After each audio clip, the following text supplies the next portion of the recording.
Becky, thanks so much for being with us. It's great to hear your voice. Hey, David, it's great being here. Thanks for inviting me. Of course, Becky, our fans know you. You're the co-anchor of CNBC Squawk Box. And every morning I tune into you. And you know what I've always wanted to know is the question I've wanted to ask you is when you're sitting with these super bright money managers out there and you talk to some of the brightest minds on the planet, when the cameras are off, what are they telling you? Oh, my gosh, David, that is the question that I can't completely answer. Look, sometimes we will dig into, maybe we didn't get to talk about a couple of the stocks that we had hoped we'd get to, but, we ran short on time. We had to go to commercial break, but I'm still interested in hearing about this. Or maybe you asked them something a little different, like, what's the... what's the thing you would really be doing with your money? I know what you said on air, but would you really be doing this? Were you afraid during the financial crisis? Maybe you asked some things like that. But today, I will admit, we had Barry Sternlicht on, and we ended up talking about some hilarious stuff that I cannot tell you about often. Oh. Sometimes we're going through, and it's really just, you're reading through the gossip pages and trying to find out what people know about different things. And I have to say, Barry Sternlicht is one of my favorite guest hosts ever because boy, does he know a lot of stuff he doesn't talk about on air. It's funny that you mentioned that because I've always wondered, in the last, as this market has gone up, we've seen a lot of money managers come on, a lot of strategists. We're hearing Dow 17,000, Dow 18,000. Suddenly everybody got very bullish. And I was wondering if that's what they were doing with their personal money because we've seen that things have been getting pretty weak here. Yeah, I think a lot of them actually have done that with their personal money. Barry Sternlicht, not to, keep coming back to him, but just because he was the person who we had on today and who we most recently spoke with on this, he's putting 98% of his money into investments on this stuff. So these aren't guys who are holding back and thinking, well, take your time, maybe keep 50% in cash and things. These are guys who are really committing to what they're talking about. And I find that's almost always the case, is that these guys, way more often than not, are actually putting their money exactly where their mouth is. And in fact, if we find out somebody's not, we tend to not ask them back. We only want people who are really telling you what they're actually doing themselves. And I will tell you that the guys who have the most money and who seem the savviest about these markets do seem to be pretty fully committed still at these points. The last time we were together, you were telling our viewers that you had taken all your money, or at least a lot of your money, out of bonds, and you were putting it into stocks, or at least you had it in stocks.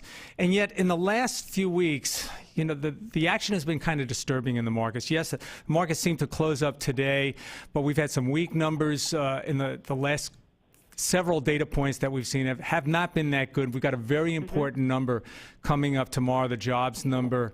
Yeah. What's your feeling? I think this could be an inflection point. That's certainly what we've been talking about on the show every morning. I guess it's been basically 2 weeks now since the FOMC minutes came out where people really started to think that maybe tapering could be around the corner. And what I've noticed more than anything is that up until about 2 weeks ago, it seemed like bad news was good news and good news was good news. If right. Good economic news meant great, the economy is continuing to heal. Bad economic news meant that's okay too because the Fed's not going to get out anytime soon. It seems to me like it's now bad news is bad news. And good news, maybe bad news too, because you question it on both fronts. It seems like the whole situation's been turned on its head from where we were, from the Goldilocks sort of markets to the, oh no, everything's bad markets. I think tomorrow's jobs number is key. But I got to tell you, I think if it's a good number, or if it's a bad number, obviously the market's going to sell off on that because we're worried about the economy. But if the number is way better than expected, I wouldn't be surprised to not get much of a pop out of that from the market just because people are really going to be wondering, does this mean the Fed's going to be gone sooner rather than later? And I think that people are really on edge about that. I think that's the key point that you said. It, you talk about the taper, you talk about the Fed, and, you kind of get lulled into this sense of complacency, after a long time with stocks going up that it wasn't about the Fed. And the very minute that they even hint, not even stopping, just like maybe going from 85 billion to 65 billion, which would not all be all that much, it just seemed to bring sheer panic. And we had a massive sell-off in some key areas like safe stocks, like utilities and consumer staples. And I'm getting letters from people saying, hey, this is the safe money. I thought I was okay here, and I'm getting hammered.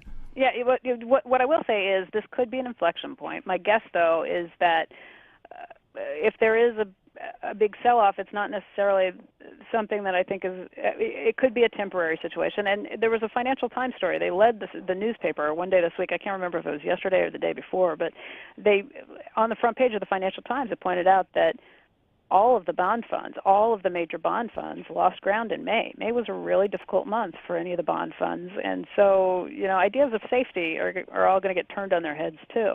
Just because it's what's been safe in the past may not be the safe places to be in the future. I hadn't looked at it all month, but then at the end of the month, I was writing a monthly letter for financial investors. And one of the things that struck me is when I started doing the numbers on bond yields and I saw that how much they had gone up, on a percentage basis, on an absolute basis, rather, it wasn't all that much. But when you look at it on a percentage basis, it's like 60%. It's like 50 huge. basis points or something crazy. I mean, you start looking at some of those numbers, and this is something to sit up and pay attention to. Wow. Well, we got a big one tomorrow, Becky. I know you'll be up early. I'll be listening to you. David, thank you so much. It's been great talking to you, and I hope to talk to you again soon. Thanks so much for being with us. Okay.